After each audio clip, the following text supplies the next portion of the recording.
బూర రాకేష్ వరంగల్కి సంబంధించినటువంటి వాడు. వరంగల్ భూస్వామ్యానికి, అంటరాంతనానికి, పీడనకి, కుల వివక్షకి చాలా పేరు వాంచినటువంటి భూస్వామ్యము, దొరతత్వం ఎట్లుంటే అక్కడ ఉంటుంది.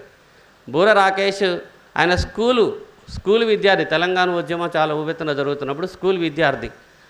అలాంటి విద్యార్థి తెలంగాణ ప్రజా ఫ్రంట్లో వాళ్ళ అన్న కార్యకర్తగా ఉన్నాడు. తను విద్యార్థిగా తెలంగాణ విద్యార్థి వేదికలు కానీ, టీపీఎఫ్ తీసుకునే కార్యక్రమాలు కానీ, మిగతా ప్రజా సంఘాల వరంగల్ తీసుకున్నట్టు అన్ని కార్యక్రమాల్లో కూడా రాకేష్ పాల్గొన్నటువంటి వాడు.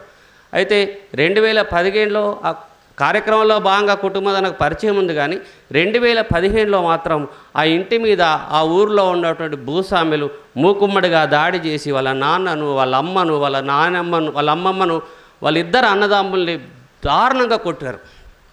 కర్రలతో దాడి చేసి చాలా అత్యంత హీనంగా కొట్టారు.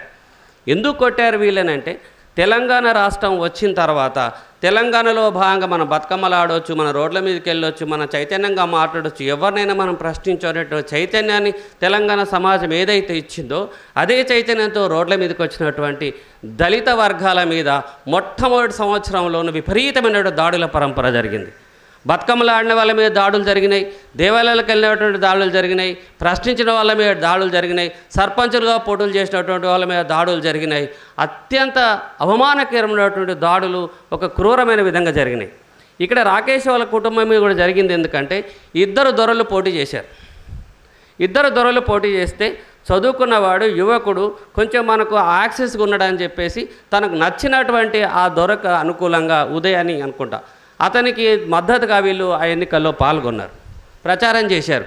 ఇక్కడ ఉన్నటువంటి వాడిని నేను, ఇక్కడ ఆధిపత్యం నాది, నువ్వు వానికి మద్దతు చేస్తూ ఉంటారా, వానికి మీరు ఓట్లు వేస్తారా, ఎవరు ఓట్లు ఎవరికి వేయాలి మీరు నిర్ణయిస్తారా అని చెప్పేసి వీళ్ళ మీదకి ఊర్లో ఉన్నటువంటి గుంపును మొత్తం తీసుకొని వచ్చి ఆ కుటుంబం మీద దాడి చేసి మహిళలు, వృద్ధురాలని కూడా చూడకుండా చాలా దారుణంగా కొట్టి పడేసిపోయినారు.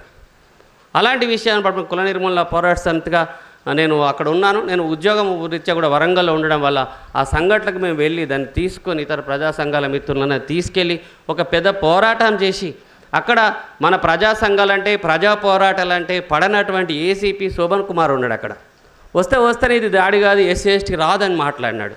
అతనితో మాట్లాడి చర్చించి ఎందుకు వస్తుందో అని మాట్లాడితే, మీ నిజ నిర్ధారణ రిపోర్ట్ మీరు చెప్పండి, నేను తర్వాత చేసుకుంటా అంటే మేము వెళ్ళి నిజ నిర్ధారణ రిపోర్ట్ తీసుకెళ్ళి ఆయన దగ్గర కూర్చున్న తర్వాత అప్పుడు ఎస్సీ ఎస్టీ అత్యాచార నిరోధక చట్టం కింద కేసు నమోదు చేసి ఆ రెడ్డిని జైలుకు పంపలేదు. కానీ అతనితో పాల్గొన్న మిగతా వాళ్ళందరినీ కూడా ఇమ్మీడియట్గా అరెస్ట్ చేసి రిమాండ్ పంపించాడు. ఆ తర్వాత రెడ్డి కేసు తిరుగుతూ ఉన్నాడు. కాలక్రమంలో ఆయన చనిపోయినాడు.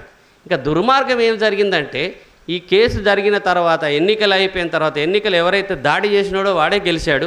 గెలిచిన తర్వాత అతనికి వ్యతిరేకంగా పోటీ చేసినటువంటి వాడు, రాకేష్ కుటుంబం మద్దతు ఇచ్చినటువంటి వాడు, ఇద్దరు దొంగలు ఒక్కటైపోయారు. ఈ ఇద్దరు దొంగలు ఒక్కటైపోయి ఊర్లో దళితుల ఆధిపత్యం ఏంది, వాడు మనల్ని చెప్పినట్టు బడి ఉండాలి కానీ వాడు మనల్ని ప్రశ్నించే అని చెప్పి ఇద్దరు కలిసి దాడుల పరంపర కొనసాగించారు. ఈ కుటుంబానికి ఉన్నటువంటి నేపథ్యం కూడా ఒక కారణం. రాకేష్ వాళ్ళ మేనమామ దార సమ్మయ్య అనుకుంటాం. ఆయన విప్లవోద్యమంలో పనిచేసి వచ్చాడు. అదే ఆయన దాడి కంటే ఒక 2 సంవత్సరం ముందో అక్కడ ఒక సంఘటన జరిగింది. అతన్ని పోలీసులు యూనిఫార్మర్గా మారమని అక్కడ పార్టీలోకి వెళ్ళి అక్కడ ఉన్న నాయకులకి విషం పెట్టి చంపమని చెప్పేసి ఒక 3 లడ్డూలు ఆయనకి ఇస్తే అతను దానికి ఒప్పుకోలేక, పోలీసులు వేధింపులు తట్టుకోలేక అతను, అతని తండ్రి, అతని తల్లి ముగ్గురు ఒక్కొక్కరు ఒక లడ్డు తింటే తండ్రి వెంటనే చనిపోయినాడు. తల్లికి తర్వాత క్రమంలో కళ్ళు పోయినాయి.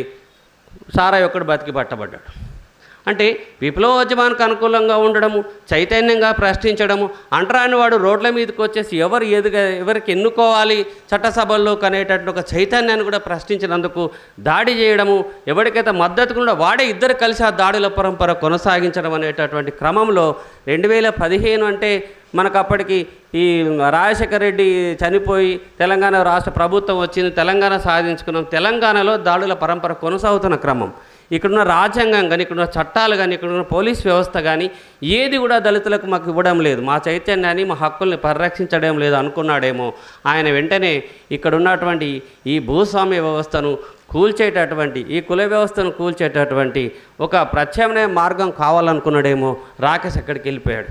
2015లో మాయమైనటువంటి రాకేష్ ఎంత చురుకైనటువంటి వాడు.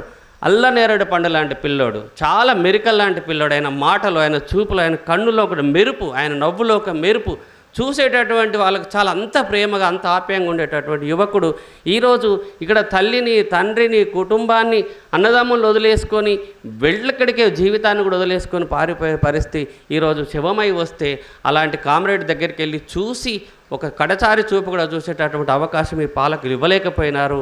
కనుక ఇట్లాంటి వ్యవస్థ ఉన్నప్పుడు ఆ వ్యవస్థను ధిక్కరిస్తూ వెళ్ళినటువంటి దళితులు, అభివృద్ధి చెందినటువంటి వరంగల్ నగరంలో కూడా వాళ్ళు ఆర్థికంగా కొంచెం ఉన్నటువంటి వాళ్ళే, అలాంటి చోట కూడా వాళ్ళు బ్రతకలేని పరిస్థితి, ఆత్మగౌరవంతో బతకలేని పరిస్థితి కల్పించిన ఈ సమాజం మీద ఒక నిరసనతోని ఈ సమాజాన్ని మార్చాలనే ఒక సమన్వయ లక్ష్యంతో వెళ్ళినటువంటి రాకేష్ కళ్ళలో మెదులుతున్నాడు. అలాంటి రాకేష్ని ఎప్పటికి గుర్తు చేసుకుంటూ మరొక్కసారి ఆయనకు నేను జోహాలు తెలియజేస్తూ ఉన్నాను.